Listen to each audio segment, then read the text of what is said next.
Muito obrigada.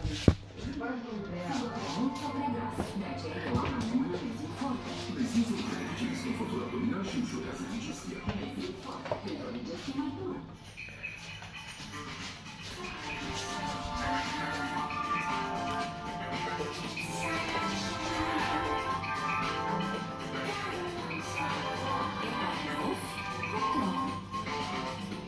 Trei, doi, unu. Cine ridică palion cu ciocolata?